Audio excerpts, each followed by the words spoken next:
If you've just switched from Android to iPhone and you're wondering how to transfer contacts, you're in the right place. In today's video, I'll show you two easy and free methods to move your contacts from your Android phone to your new iPhone. Let's get started. The first method is probably the easiest if you're already using a Google account on your Android phone. Since most people sync their contacts to Google, we can leverage that quickly transfer them to your iPhone.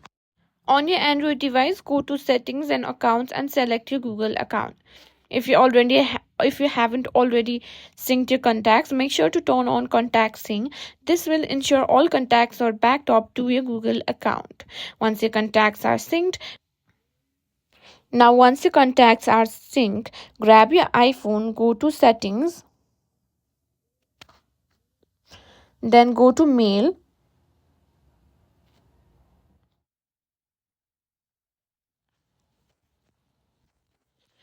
And on Accounts,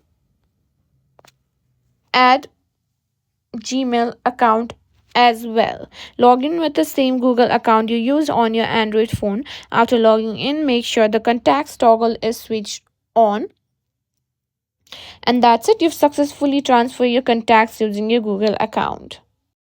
The next step is to use Move to iOS app, which is Apple's official method for transferring data from Android to iPhone. It's super simple and works for most Android devices. First, on your Android phone, open the Google Play Store and search for Move to iOS.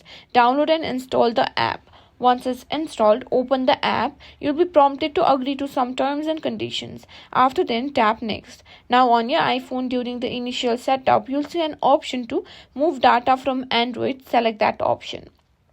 On your Android phone, tap Next. You'll see a code appear on your iPhone. Enter that code on your Android device. Once connected, the app will let you choose which data you want to transfer, like contacts, message history, photos, and more. Select everything you want and hit Next. Depending on how much data you're transferring, that might take a few minutes.